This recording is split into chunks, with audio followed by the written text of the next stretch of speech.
Today we're going to be discussing Think Breaking, a book written by Niels Robitzky. It's quite extensive and I would liken it to more of an academic text than an actual novel. So today we'll be engaging ourselves not in a conversation of the body, but a conversation of the mind. E-boys, I hope you've got your notepads because we are going in. In essence, the book discusses critical thought approaches in understanding facets of the dance and how these are manifested in and measured by the trivium system. We'll be talking about my favorite segments of the book as well as my own learnings and understandings. I know a lot of you might say I'm a far cry away from an intellectual.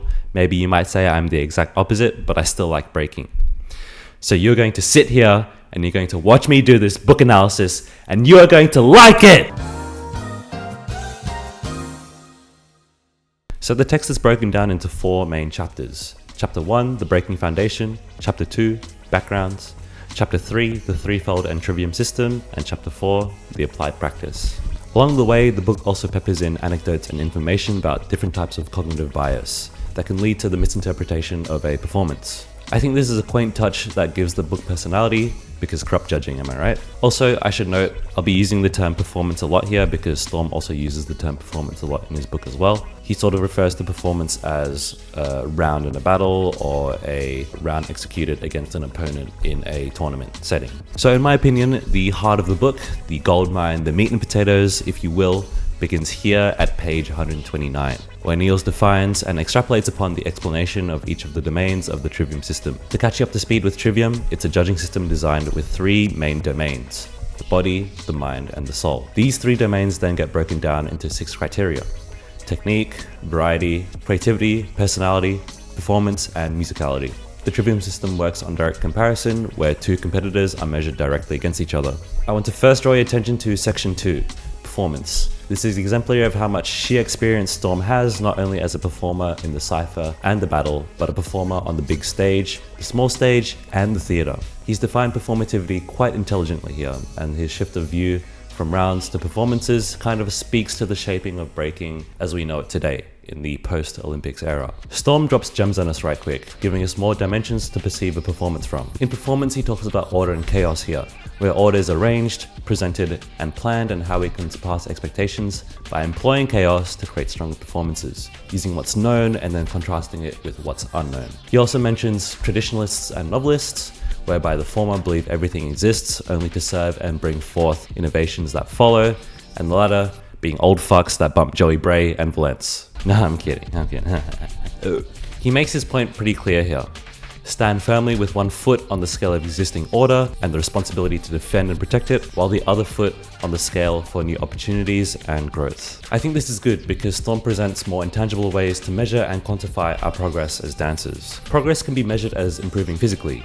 For example, having the ability to do 1 flare in 2026, and the next year improving to be able to do 5 flares in 2027. But I think paying attention to our musicality and dramaturgy skills would be something worth considering over time as well. Your moves are getting better and better over time, but how about your ability to perform? It's a bit hard to grasp how one would get better at musicality or dramaturgy, but Storm explains everything in great detail. Ask yourself, how much more can you be aligned with your true self, and how much more are you able to show that in your dance right now? Speaking of performance and musicality, he starts off with a simple quote: "The entire universe is defined by rhythm." Musicality stands at the core of our collective practice. Let's see what Storm has to say. By aligning the timing of our movements with an external timing, such as music, we create coherence between systems of sound, physicality, and spatiality. Bars. Next time you go to practice, ask yourself this: am I creating coherence between a system of sound, physicality, spatiality, and spirituality?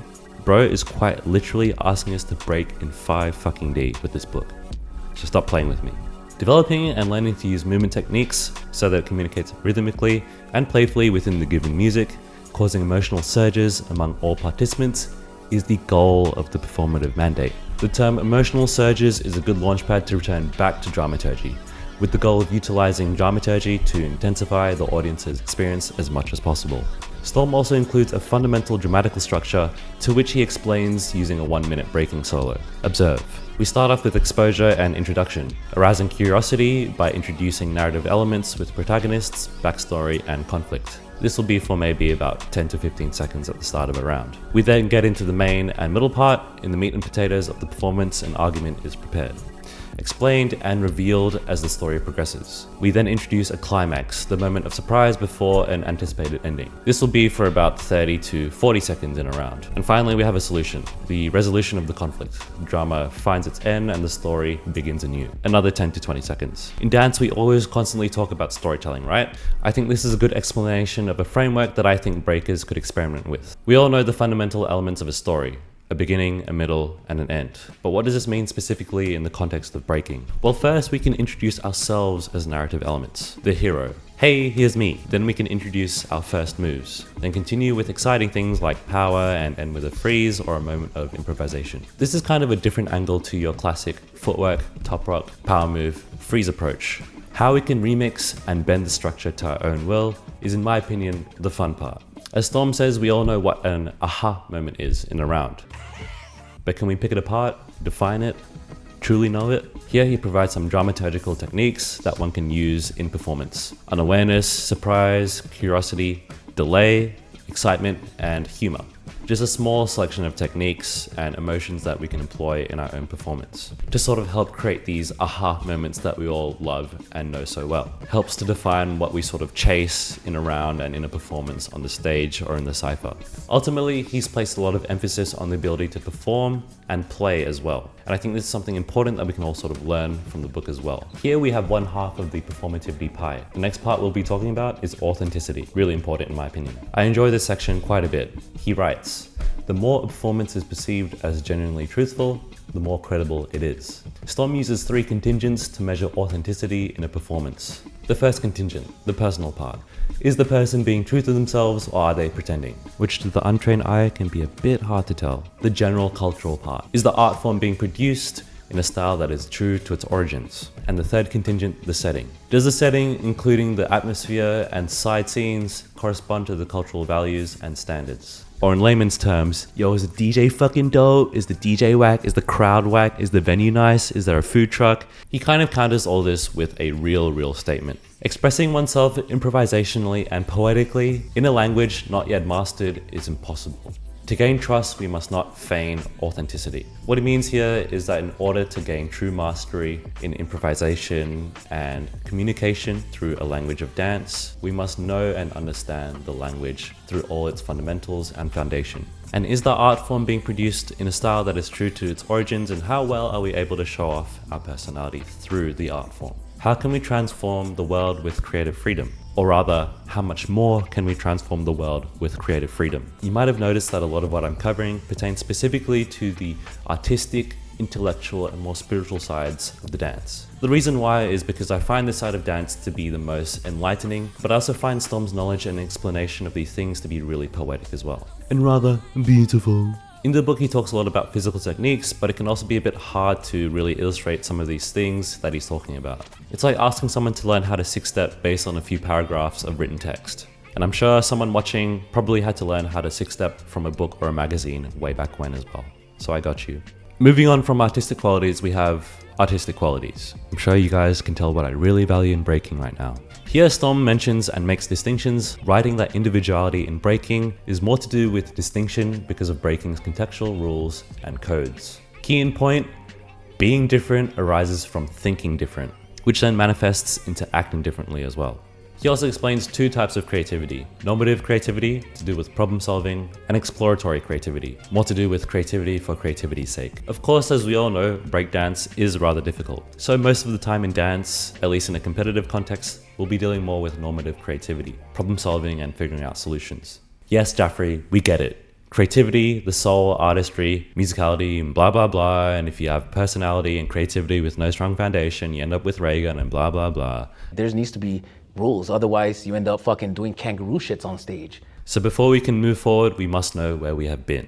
And Storm writes that having mastery of the foundation is rather important in the dance. Like a fish in an aquarium who has never known any other environment, we need to be aware of the sea, the ecosystem of what existed before us. Look at this sea of moves, yeah! Storm writes that a high level of understanding of breaking requires innovation, personality, and distinction built upon a knowledge and mastery of foundation. I know not everyone has to agree with what he thinks, Especially, he claims that his own views and values within the scene and view of breaking are more Eurocentric, talking about theatre, dramaturgy. These are kind of things that are more popular with the European side of the community and more practiced and more sort of developed on that side. We're talking a lot about creativity and being original, but Storm also does write that being able to break out of existing sets of rules, being able to break outside of the box, think differently, act differently, and break differently takes a ton of courage as well. And I think being able to craft a style and being able to learn how to express yourself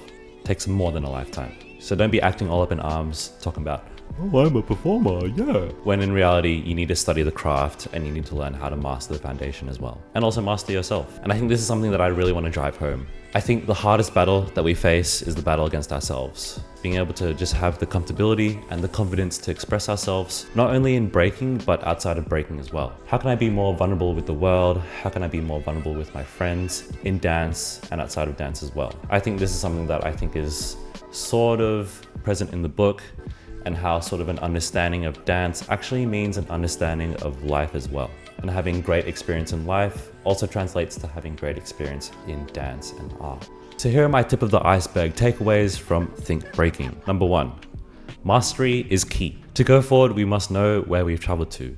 To learn the foundation and technique with proper form is important in guiding us to new pathways and how we can break the rules to make things really exciting. Number 2, make it personal. Allow yourself to inject your personality and life experience into dance authentically, because we've actually come to enjoy performance and dramaturgy in dance. Well, some of us at least. Some of us want to be real raw hip-hop shit. Real b-boy shit, yeah. Yeah. I'm from New York, deadass, bae. And number 3, study the art. Keep yourself open to learning new approaches, ideas, and progressions.